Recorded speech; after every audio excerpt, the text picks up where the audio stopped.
Guys imagine करिए कैसा हो कि अगर आप किसी चम्मच से खाना खा रहे हैं, किसी स्ट्रॉ से आप जूस पी रहे हैं और किसी चॉपस्टिक से आप कुछ भी खा रहे हैं, आप उस चॉपस्टिक को ही खा लो, उस चम्मच को ही खा लो। अब देखिए ना, ऐसा ही कुछ एक पिच हुई थी यूएस के शार्क टैंक में। अब देखिए इनकी कंपनी का जो नाम है वो है इनक्रेडिबल ईट्स। अब देखिए ये दिनेश नाम के इनके फाउंडर हैं और ये इंडिया से ही बिलोंग करते हैं। इनकी जो बॉर्न है वो इंडिया से ही हुई थी, पर इन्होंने कमाल का आइडिया लाया था। इनका जो विजन था, जो आज की डेट में हम प्लास्टिक के चम्मच यूज़ करते हैं, इसको कंप्लीटली वैनिश करना, कंप्लीटली ख़त्म कर देना।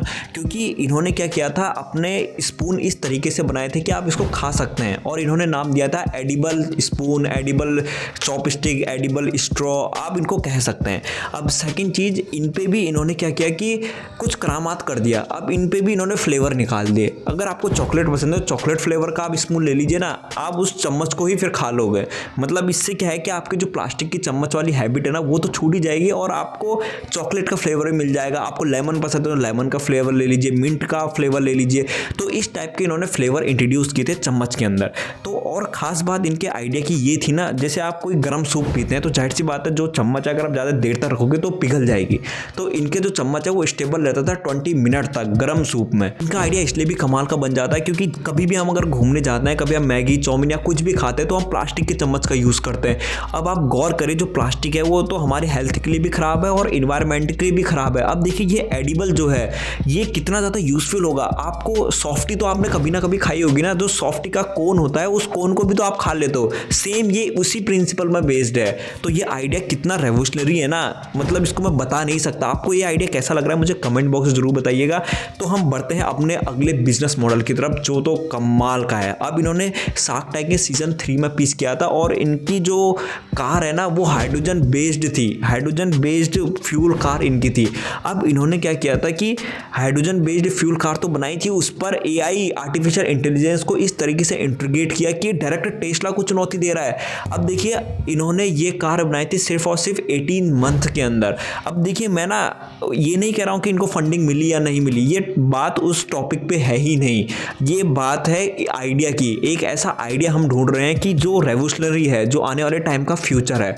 तो देखिए इन्होंने हाइड्रोजन बेस्ड फ्यूल कार तो बना ली, पर जाहिर सी बात है उसमें काफ़ी ज़्यादा इशू भी हैं। शार्क्स ने भी इनको कुछ कहा था कि ये चढ़ाई चढ़ने पर थोड़ा सा स्लो हो जाती है। और सबसे इंटरेस्टिंग चीज़, इन्होंने ऑटोनोमस ड्राइविंग को इंट्रोड्यूस किया था। मैं इस आइडिया की इसलिए तारीफ कर रहा हूँ क्योंकि आने वाला जो फ्यूचर है ना वो इलेक्ट्रिक कार्स का नहीं है। ये आपको मैं बता दूं, जो अभी के लिए सोचते हैं ना कि electric car is a future, no, hydrogen based car is a future. ये रियलिटी है। इसे नितिन गडकरी जी ने भी एक बार एड्रेस कर लिया है और नितिन गडकरी जी के पास जो कार है ना वो भी हाइड्रोजन बेस्ड फ्यूल कार है, जो टोयोटा की मिराई है। तो आपको अगर हाइड्रोजन की पावर को जानना है ना तो मैं आपको बता दूं, अगर एक टाइम पे आप रिफिल कराते हो, जैसे आपको 2 से 3 मिनट लगेगा रिफिल कराने में हाइड्रोजन, तो ये आपको 1000 किलोमीटर तक आपको रेंज दे देगी। अब देखिए आप पेट्रोल अब भराते हो, वो आपको कितना ही दे देती है। जाहिर सी बात है इतना तो नहीं दे पाएगी जितना हाइड्रोजन आपको दे रहा है। पर इसका सबसे बड़ा डिसएडवांटेज है ये 30 से 40% ज़्यादा एक्सपेंसिव है। इलेक्ट्रिसिटी से अगर आप कंपेयर कर रहे हो या कि पेट्रोल से आप कंपेयर कर रहे हो तो ये थोड़ा सा आपको एक्सपेंसिव पड़ता है, पर जो इसकी पावर है ना वो तो कमाल की है। और 1 kg हाइड्रोजन 4.5 लीटर डीजल के बराबर है। अब देखिए इनको शार्क टैंक में कोई डील मिली नहीं, क्योंकि जाहिर सी बात है जो शार्क्स हैं वो अपना प्रॉफिट भी देखेंगे और जिन्होंने ये अभी बनाया था ये सिर्फ और सिर्फ एक प्रोटोटाइप था। तो ये आने वाले टाइम में सक्सेस होंगे या नहीं होंगे ये तो मुझे पता नहीं है, पर जो ये आइडिया है ना वो बहुत कमाल का, ये एक फ्यूचर है आने वाले टाइम का। और इससे भी इंटरेस्टिंग चीज़ है वो है ये इको फ्रेंडली है। अब देखिए ना जो इलेक्ट्रिक कार्स की जो बैटरी है उसको बनाने में कितनी ज़्यादा एनर्जी लगती है। अगर आपको पता नहीं है तो आप गूगल कर लेना, क्योंकि जो बैटरी है ना इनको जब डिस्कार्ड किया जाता है ना तब इतना सारा जो धुआं निकलता है ना, काला धुआं, वो इन्वायरमेंट के लिए बहुत ज़्यादा हानिकारक होता है और ये ह्यूमंस के लिए भी बहुत ज़्यादा हानिकारक होता है। अब अगला जो बिजनेस मॉडल है वो फ्यूचर को देखकर इन्होंने इंट्रोड्यूस किया है। अब ये जो पिक्चर्स हैं ये आए थे शार्क टैंक के सीजन 3 में और इनकी कंपनी का नाम है ज्वेल बॉक्स। अब देखिए ये लोग क्या कर रहे थे, ये एक सिंथेटिक डायमंड बना रहे थे। मतलब जो डायमंड होता है उसको लैब पे ये लोग बनाते हैं। तो देखिए ये फ्यूचर है भारत का, क्या बोलूँ, वर्ल्ड का ये फ्यूचर है कि सिंथेटिक डायमंड ही चलेगा, क्योंकि ये ओरिजिनल डायमंड के बराबर बराबर ही होता है और 40 से 50% ज़्यादा सस्ता होता है। अब देखिए आप कहेंगे कि यार हम नकली डायमंड क्यों पहने? अगर आप किसी जौहरी को बैठाओगे ना तो वो डिफ्रेंशिएट नहीं कर पाएगा कि कौन सा ओरिजिनल है कौन सा सिंथेटिक है। अब इससे भी इंटरेस्टिंग चीज़ ये है कि जो रियल डायमंड होता है उसको माइनिंग करना कितना ज़्यादा डिफिकल्ट होता है, उसमें कितना ज़्यादा पैसा लगता है। पहले तो आपको वो जगह ढूंढनी पड़ेगी। अब जैसे उस जगह पर मिलने के ज़्यादा चांसेस होते हैं जहाँ पर वॉल्केनिक इरप्शन हुआ होता है। अब देखिए अगर आपने 3-4 दिन लगाए उस जगह को ढूंढने में, फिर आपको आइडिया लगाता है कि हो भी सकता है नहीं भी हो सकता है, फिर आप 6-7 दिन लगाओगे उस जगह की माइनिंग करने में, उसके बाद भी आपको कुछ ग्राम ही डायमंड मिलेगा क्योंकि ये धरती के अंदर मिलते हैं। तो जो सिंथेटिक डायमंड है आने वाले टाइम पे लोग इसको ही बाई करने वाले हैं क्योंकि डिफरेंशिएट तो कोई कर ही नहीं रहा है ना।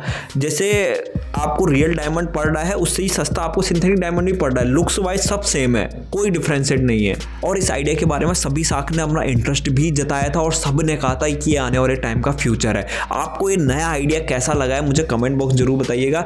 तो हम बढ़ते हैं अगले कमाल के बिजनेस मॉडल की तरफ। अगली कंपनी का नाम है वो है ऑल्टर। अब देखिए इन्होंने एक हेलमेट को इंट्रोड्यूस किया था with the help of artificial intelligence.